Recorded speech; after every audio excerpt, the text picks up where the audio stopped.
United States government presents This is Our Enemy.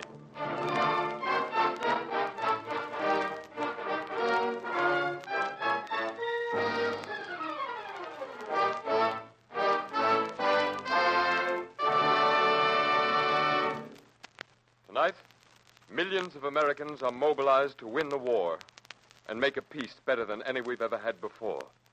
But we, the American people, can win neither our war nor our peace unless we understand whom we are fighting. That's what this program is about. Later, we'll hear from Kurt Ries, well-known author of several books on Hitlerism and famous German anti-fascist. This is a program of cruel, hard truth. This is the truth about our enemy.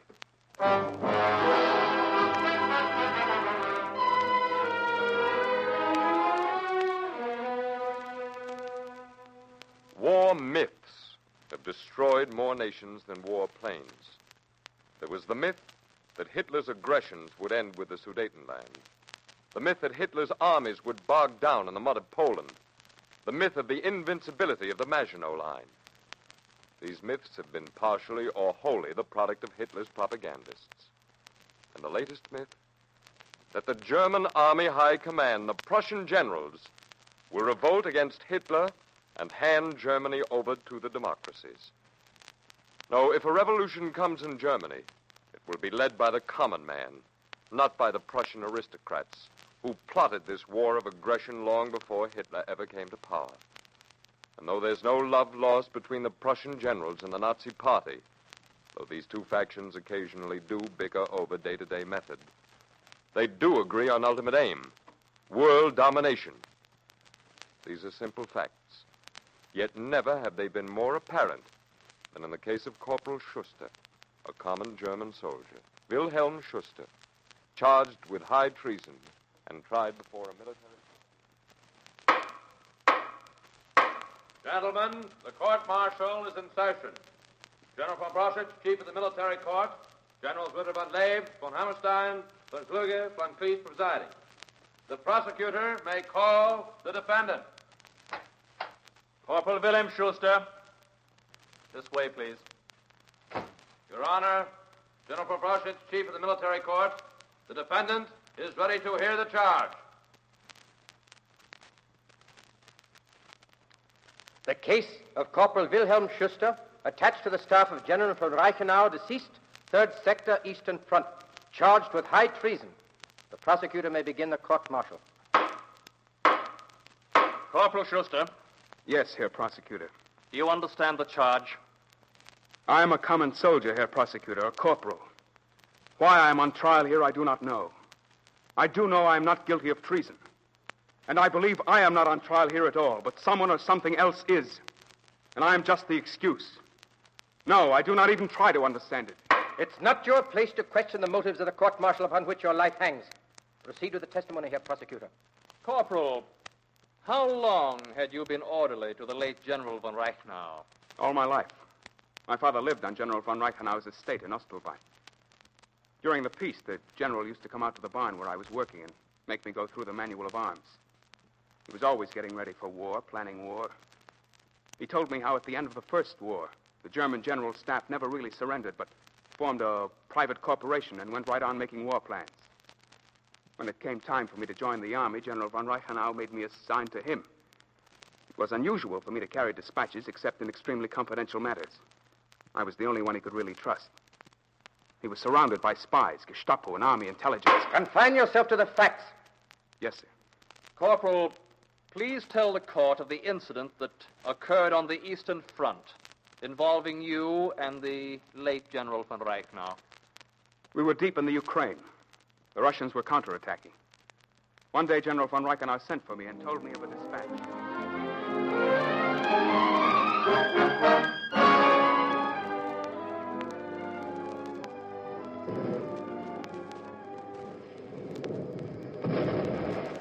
Corporal Schuster reporting, sir. Do you know how to read a map, Corporal? Yes, sir. You see where we are now? Right here. How do you reach Polotava from here? This road here. Then here. And there's Polotava. Good. You avoided the supply routes like a good secret dispatch carrier should. Now, when you get to Poltava, find the hotel and deliver these dispatches to the SS group leader, Pelka. Remember the name, Pelka. Here's your pass. I'll leave immediately, sir. Don't forget the map. Yes, sir. And, Corporal, under no circumstances should anyone but Pelka see those dispatches. You have my orders to destroy them if necessary.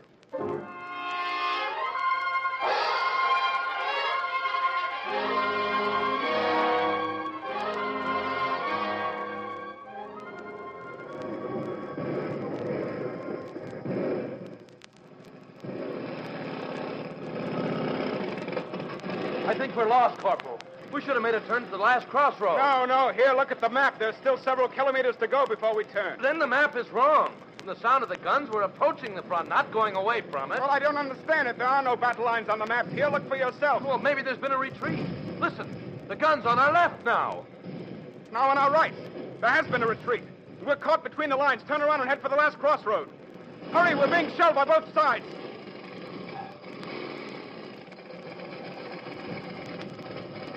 We can't make it, Corporal. The road's under bombardment. Turn off here, then, straight across the field. Do you hear me? Don't shoot! Don't shoot! We are friends! Friends! Don't shoot! Don't!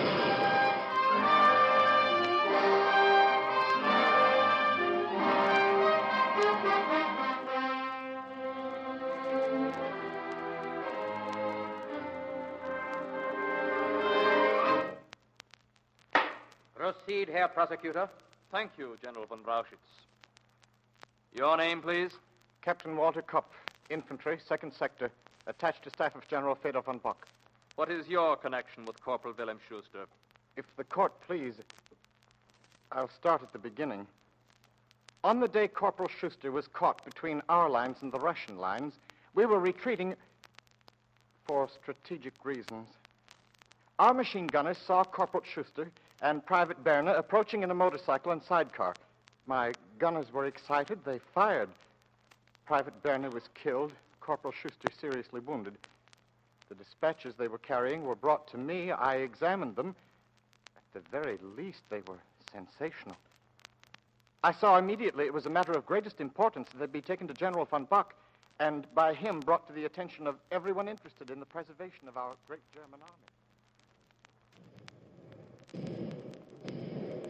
Where did you get these dispatches, Captain?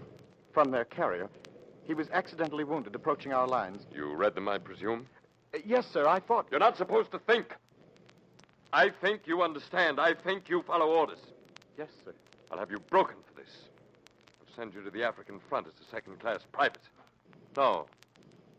No, it's easier to bribe you. I'll make you a colonel. That'll keep your mouth shut. General von Kirchner on the line, sir. Good. Von Kirchner. Yes, this is von Bock. By accident, we picked up some dispatches sent by General von Reichenau to Heinrich Himmler. Of course they're friends. Reichenau's a good Nazi. Himmler's trying to take over the army again. He and his SS, the damn Gestapo. You see, he's willing to support Reichenau for commander-in-chief of the army if Reichenau will make him certain concessions. What's that? Damn it, yes. Himmler's private army will get a number of high army positions. Then the reserve of the regular army will be placed under Gestapo control, and the SS will be able to recruit new members from the reserve. Well, certainly Himmler and Reichenau have gone too far this time. Yes, I think we'd better do something about it. The sooner the better. You heard the conversation, Captain? Yes, sir. You know what it means? I hate the Gestapo and the SS, too, sir. It means Germany has two sets of leaders. The generals and the party. It means that... Captain, perhaps you're too stupid to be a colonel after all.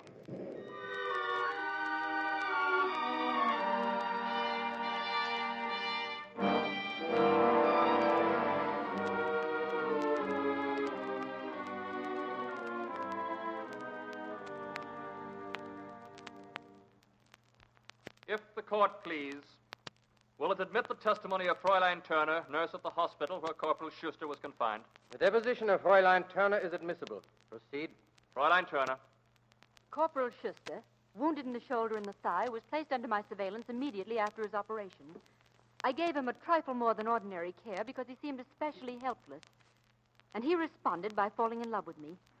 Consequently, he confided in me, and I kept a record of everything he said to me, exactly as I was instructed to do.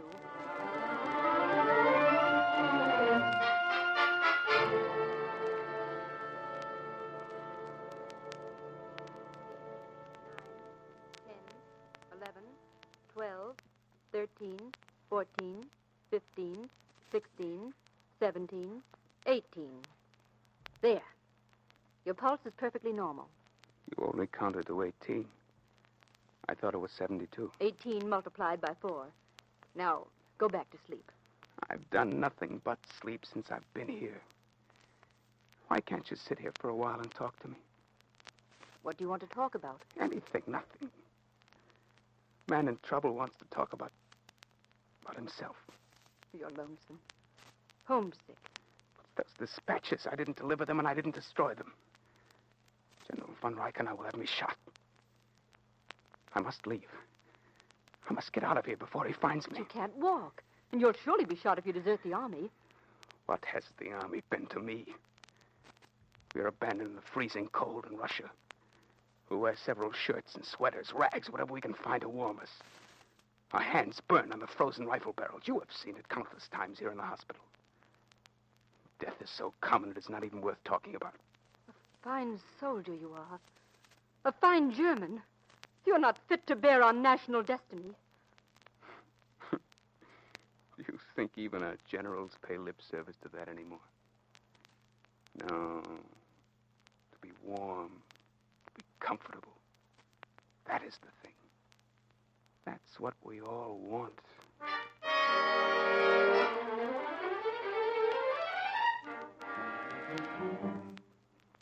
We had many conversations like that, Corporal Schuster and I. As time went on, he became more and more upset over the dispatches.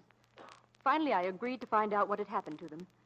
Even now, I remember how relieved he was when I told him they were safe.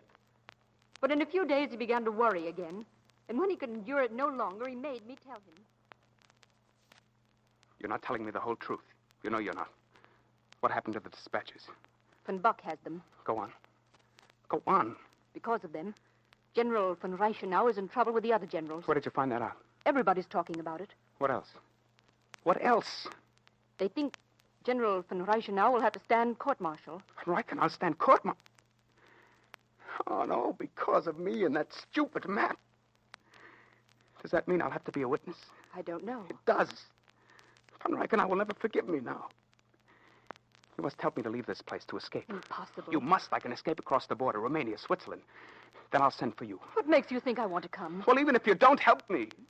All right, Wilhelm. I'll help you.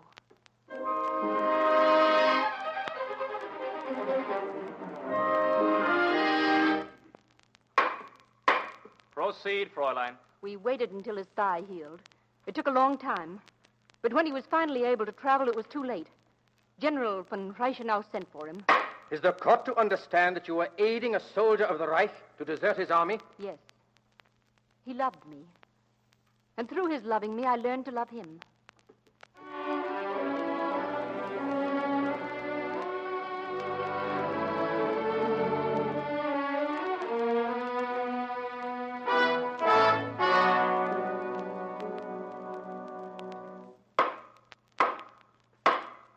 The defendant may resume testimony. Immediately after my release from the hospital, I became General von Reichenau's orderly again. He never once mentioned the dispatches. But I did notice a difference in the general. Whereas other generals would often visit him, now none came. He was extremely fond of their company, and being ostracized hurt him, I'm sure. But then one day, General von Buck came. Von Reichenau was pleased to see him. From where I sat in the outer room, I could hear their voices. You know